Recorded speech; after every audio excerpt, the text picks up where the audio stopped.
Assalamualaikum warahmatullahi wabarakatuh. Kali ini saya akan memberikan contoh pengisian di buku KIA yang terbaru, dan ini adalah pengisian untuk bagian anak, lanjutan part 2 yang bagian ibu dulu ya. Bagi teman-teman yang belum lihat part 2, part satunya yang bagian ibu, bisa scroll di bawah atau nanti linknya ada di atas ini. Sebelumnya saya mohon dukungan untuk teman-teman untuk mendukung channel ini sebagai channel kesehatan yang berguna bagi banyak orang dengan cara subscribe, tombol di bawah, dan juga lonceng di sebelahnya agar teman-teman tidak ketinggalan informasi terbaru dari saya. Oke ya, baik, kita langsung aja. Untuk bagian covernya, langsung kita lihat ya bagian sini, ini ada tulisan bagian anak. Nah, ini kita isi nama anak, NIK, nomor induk kependudukan, nama ibu, nomor induk kependudukan dari ibu. Kemudian dikeluarkan tanggal berapa, waktu anak lahir itu tanggal berapa, langsung diisi di sini ya. Tuh, ini kebetulan lahir tanggal 5 Februari 2021. Kemudian nomor buku di mana, disesuaikan dengan kohort anak kelahiran tuh ya. Kohort anak, kemudian di fasilitas mana, kabupaten mana, dan provinsi mana. Langsung kita buka. Nah, nanti bentuknya seperti ini ya. Ada daftar isinya, kesehatan anak, sampai halaman 32. Oke, sebenarnya ini gratis ya teman-teman, tidak dipungut biaya. Jadi kalau ibu-ibu belum punya, langsung aja ke puskesmas, nanti bisa dikasih. Oke, lanjut ke sini. Jadi ini nanti ada bagian foto anak ya, identitas. Di sini ada foto anak, kemudian kalau ada langsung ditempel lebih bagus. Kemudian nama anak keberapa, kemudian nomor akte. Kalau belum ada isinya bisa di strip aja. Kemudian NIK, nah kemudian tempat tanggal lahir, golongan darah. Jika punya JKN ditulis aja. Kemudian sudah diisi semua ya. Kemudian ini ke bagian halaman 2. Di halaman 2 ini adalah tentang tenaga kesehatan yang memberikan tanda tangan atau nama terang di sini. Jadi ini adalah pelayanan yang standar yang harus diperiksa bagi bayi usia 0 sampai 6 bulan, kemudian 6 sampai 48 jam, kemudian 3 sampai 7 hari, dan yang terakhir adalah KN3 yaitu 8 sampai 28 hari ya. Kalau sudah dilakukan pemeriksaan ini seperti perawatan tali pusat, IMD FITK, imunisasi hepatitis B, tetes mata, KIE, kemudian SHK, kemudian PPIA. Nah, ini ditandatangani dan juga dikasih paraf gitu ya, teman-teman. Nah, ini bisa setiap bidan ataupun tenaga kesehatan yang meriksa cukup kasih nama dan tanda tangannya. Begitu pula dengan jika anak udah usia 0 bulan sampai 1 tahun, di bagian bawahnya ya, ini di posyandu. Jadi berat badan, panjang badan itu tiap bulan, lingkar kepala, kemudian perkembangannya misalnya SDI DTK gitu ya. Kemudian KIE, imunisasi seperti imunisasi ya, BCG, polio, DPT, campak gitu ya. Terus vitamin A, kemudian PPIA juga. Nah, ini lengkap sampai anak usia 5 tahun. 5 sampai 6 tahun ada di sini semua ya, teman-teman. Kemudian yang di sini surat keterangan lahir ini diisi oleh tenaga kesehatan ya. Tenaga kesehatan ini diisi semua. Nah, ditandatangani dan juga di stempel gitu. Nah, yang bagian ini itu nanti bisa disobek ya. Ini ada tulisannya untuk Dinas Kependudukan dan Capil. Jadi untuk yang Capil langsung disobek ini aja, kasihkan ke Capil. Untuk bagian yang untuk dokumentasi di sini sudah ada ya. Jadi hampir sama kayak yang tahun sebelumnya, buku tahun sebelumnya. Nah, di sini ada yang beda juga. Ini ada yang mengesahkan untuk fasilitas kesehatan ya, langsung ditulis di sini siapa, misalnya kepala puskesmasnya bisa, kemudian kepala bidan koordinator bisa, atau yang nolong saat itu juga bisa ya. Ini disobek, kasihkan Capil. Ini untuk yang dokumentasi puskesmas ataupun yang ditaruh di buku ini aja gitu ya.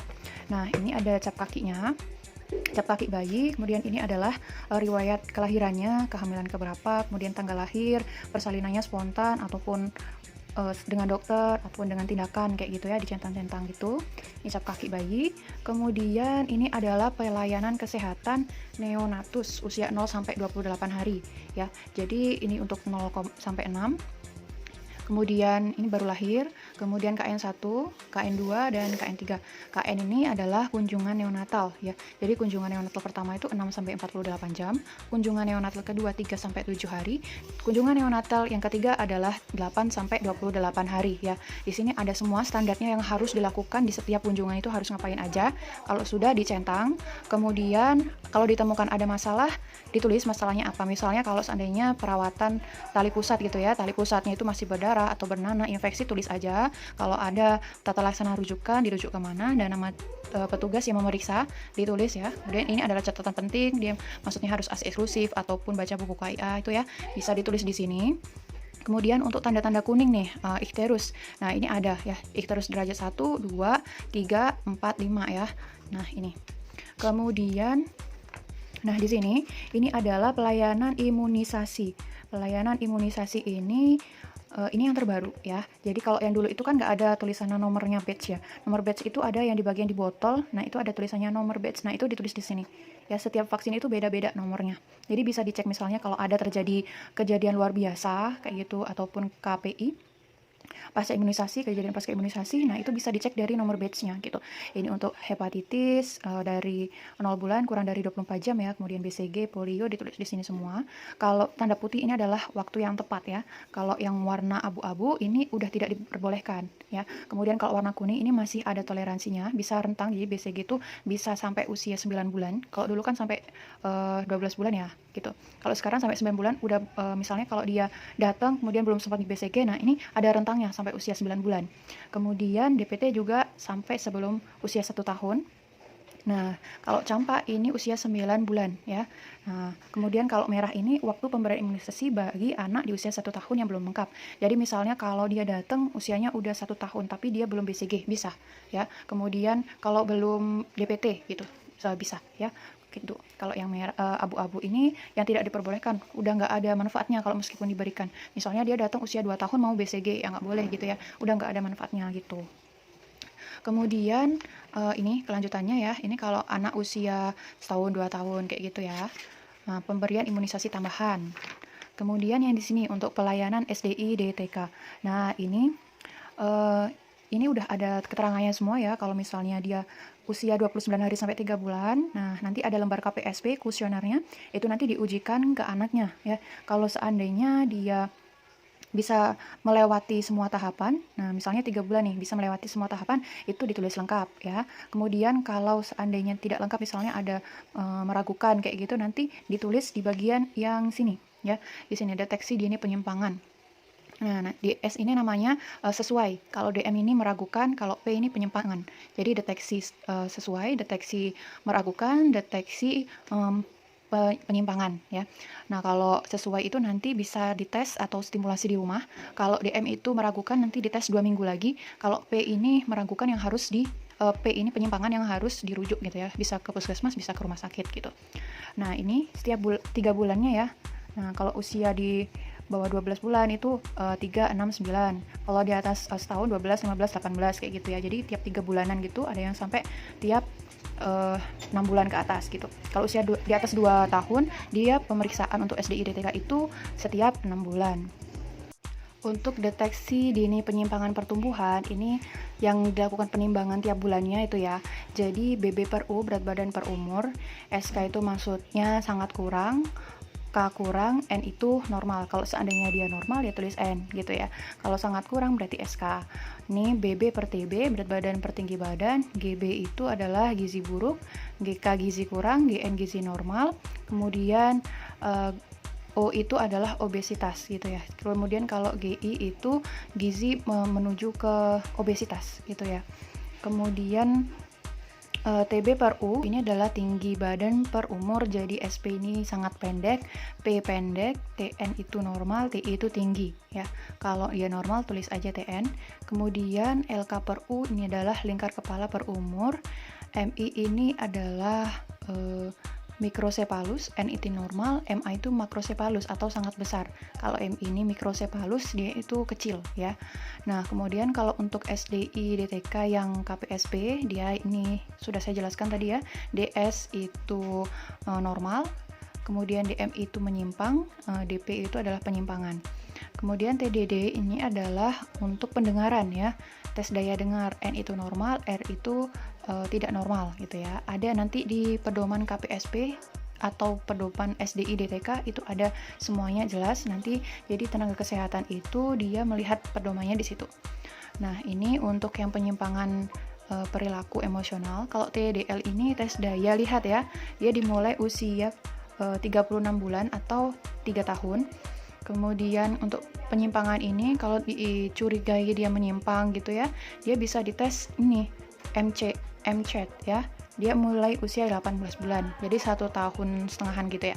Nah, ini adalah keterangannya dia stimulasi di rumah ataupun intervensi lanjut ataupun rujuk. Kalau stimulasi di rumah bisa nanti lanjut 3 bulan lagi kalau dia usia kurang dari 1 tahun. Kalau di atas 2 tahun kan setiap 6 bulan sekali gitu ya. Kalau intervensi ini 2 minggu lagi balik, petugas kesehatannya balik ke posyandu ataupun di petugas ibunya itu bisa ke puskesmas untuk tes lagi selama dikasih rentang 2 minggu ya. Itu namanya intervensi. Kalau rujuk ini berarti ibunya harus ke rumah sakit ataupun ke puskesmas gitu ya untuk dites lagi. Nah, ini maksudnya dari kunjungan ulan, karena dia stimulasi di rumah berarti nanti 3 bulan lagi usia 6 bulan baru akan dites lagi, seperti itu. Untuk di halaman 12 ini adalah pemberian vitamin A dan makanan tambahan serta obat cacing.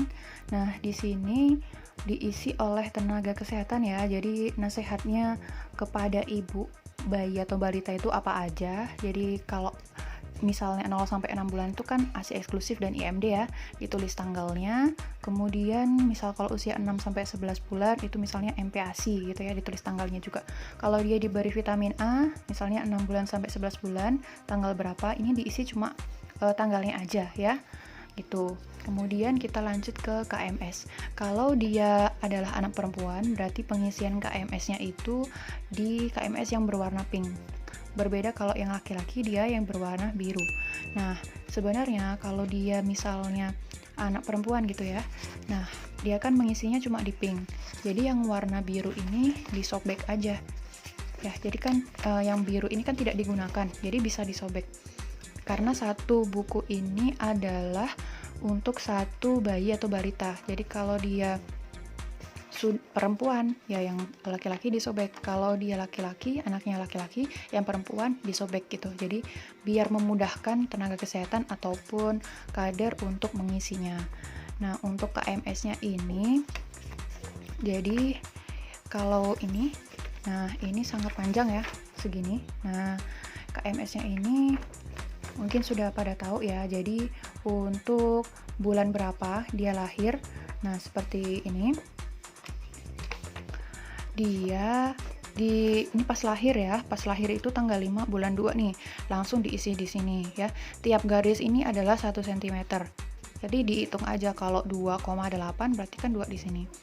Nah, ini ASI eksklusif dicentang, kemudian dia kan belum ada naik turunnya ya, dikosongin aja. KBM ini adalah kenaikan berat badan minimal. Jadi kalau seandainya dia 1 bulan, dia berat kenaikannya untuk 1 bulan itu harus 800 gram. Kalau dia usia 2 bulan, minimal dia harus naik 900 dan seterusnya ya di sini. Kalau dia usia 7 bulan ke atas, minimal dia harus 300. Kalau lebih juga bagus gitu ya. Nah, ini diisi tanggal, ini adalah umur. Ini yang mengisi kader. Kemudian tenaga kesehatan yang memantau ya. Nah kalau sudah ditulis sesuai di titik-titik ini, nah bisa ditulis angkanya di sini, kemudian ditarik garis ya teman-teman. Nah, ini ada updatean juga yang terbaru dari KMS. Kalau dulu itu kan di bawah garis merah, itu kan di sini ya. Nah, kalau di bawah garis merah yang di sini itu dinamakan BGM.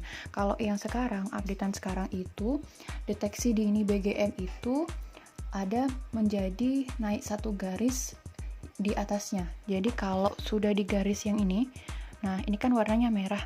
Ini udah dikatakan dia BGM, apalagi kalau dia turun di bawah garis ini. Nah, itu perlu diwaspadai ya, gitu.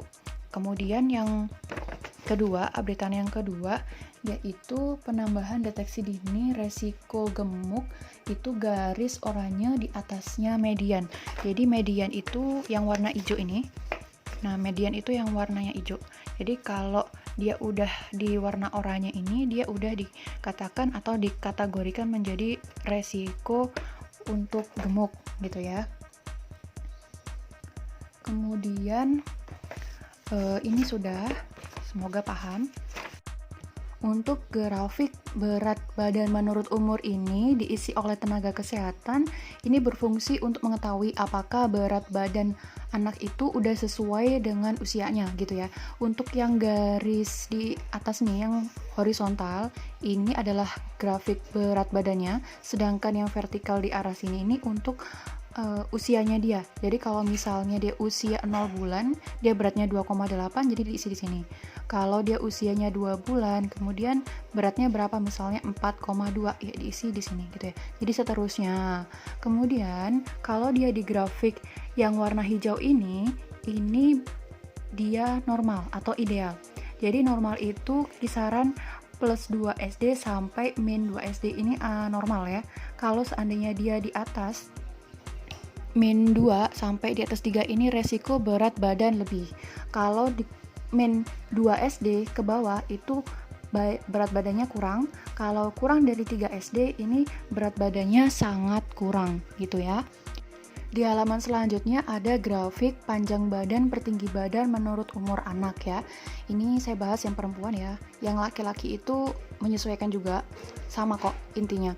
Nah, yang atas nih, yang garis horizontal ini adalah panjangnya, panjang atau tinggi badan anak. Yang garis yang bawah ini vertikal itu adalah usia. Jadi panjang badan per usia bayi gitu. Kalau dia usia 0 bulan, panjangnya 48 berarti di sini ya, di sini. Kalau dia tingginya 2 bulan, kemudian 54 ya, tinggal diisi di sini tulis 54. Kalau di usia 4 bulan tingginya 64 gitu, diisi di sini. Nah, sesuai garis atau yang ada di sini ya, panjang per umur gitu. Terus digaris.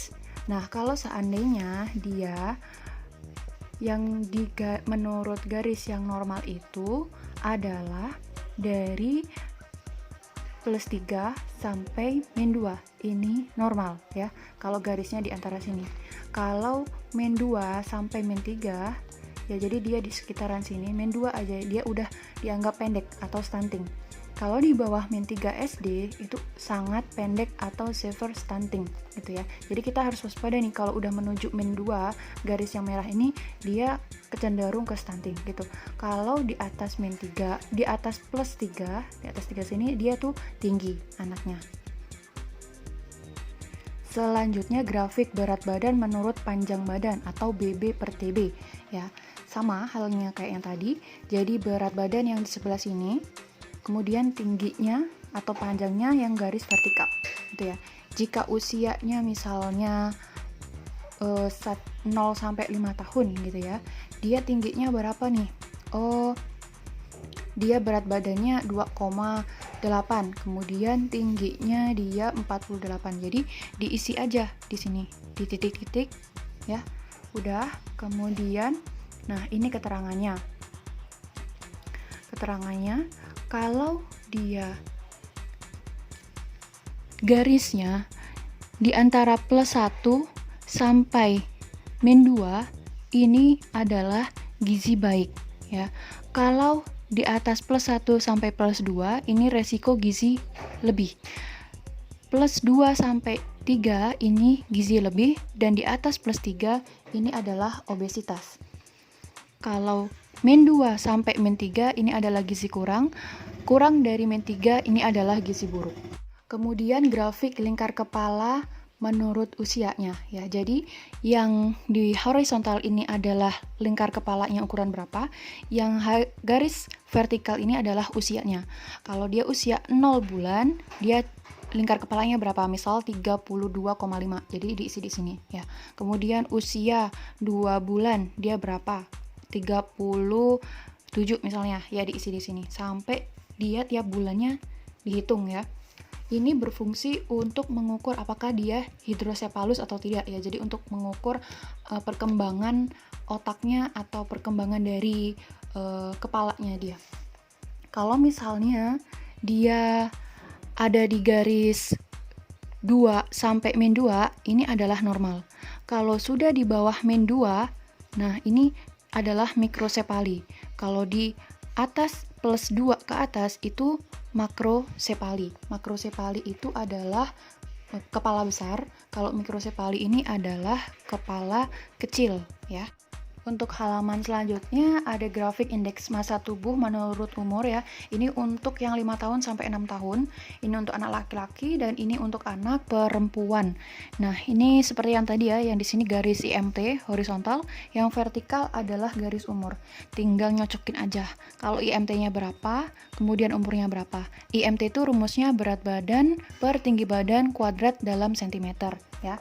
Kemudian di sini ada grafik, bukan grafik, ini tabel. Ini untuk pemeriksaan gigi ya di posyandu oleh dokter gigi, bisa perawat gigi. Kemudian yang di sini ada ringkasan pelayanan MTBS. Kalau misalnya anak sakit gitu, tenaga kesehatan menulis di sini catatannya ya. Ini bisa diisi bidan, perawat ataupun dokter. Kalau pelayanan dokter misalnya dia ada kayak butuh antibiotik kayak itu, nah di sini ya. Selanjutnya, kalau misalnya ada rujukan ya, dia rujuk ke rumah sakit ataupun rujukan MTBS, bisa di sini. Bisa di sini. Ada halamannya sendiri. Nah, ini bisa untuk baca-baca ya. Untuk baca-baca ada kelas ibu balita, kemudian ini semuanya dicentang. Ini yang nyentang adalah ibu ya. Jadi kalau misal kita ada kunjungan neonatus yang pertama, kedua, ketiga, dilakukan apa aja, ibunya nyentang. Ini adalah standarnya bayi dilakukan pemeriksaan oleh tenaga kesehatan. Ini khusus ibu yang mencentang. Kemudian semuanya ini rata-rata di bacaan ya teman-teman, sampai ke belakang. Nah, kemudian di sini ada juga perawatan bayi usia 29 sampai 6 bulan. Nah, ini yang nyentang juga ibunya ya. Ini SDI DTK-nya. Kalau ibunya pengen sendiri meriksa di rumah, ini ada. Kalau misalnya ada satu jawaban yang tidak, ini diwajibkan untuk ke tenaga kesehatan biar diperiksa lebih lanjut KPSP atau SDI DTK-nya ya. Ini sampai usia 5 tahun ada ya semuanya di sini. Ini juga ada untuk anak disabilitas dan juga perlindungan anak. Di sini lengkap semua ya teman-teman, tinggal baca-baca aja. Nah, itulah sekian dari saya tentang buku KIA bagian anak. Jika teman-teman ada pertanyaan bisa komen di bawah atau bisa DM saya di Instagram husna_aris. Jangan lupa untuk subscribe. Kalau video ini bermanfaat bagi kalian, kalian bisa share ke seluruh sosial media kalian. Jangan lupa like juga ya. Terima kasih. Sampai jumpa di video selanjutnya. Assalamualaikum warahmatullahi wabarakatuh.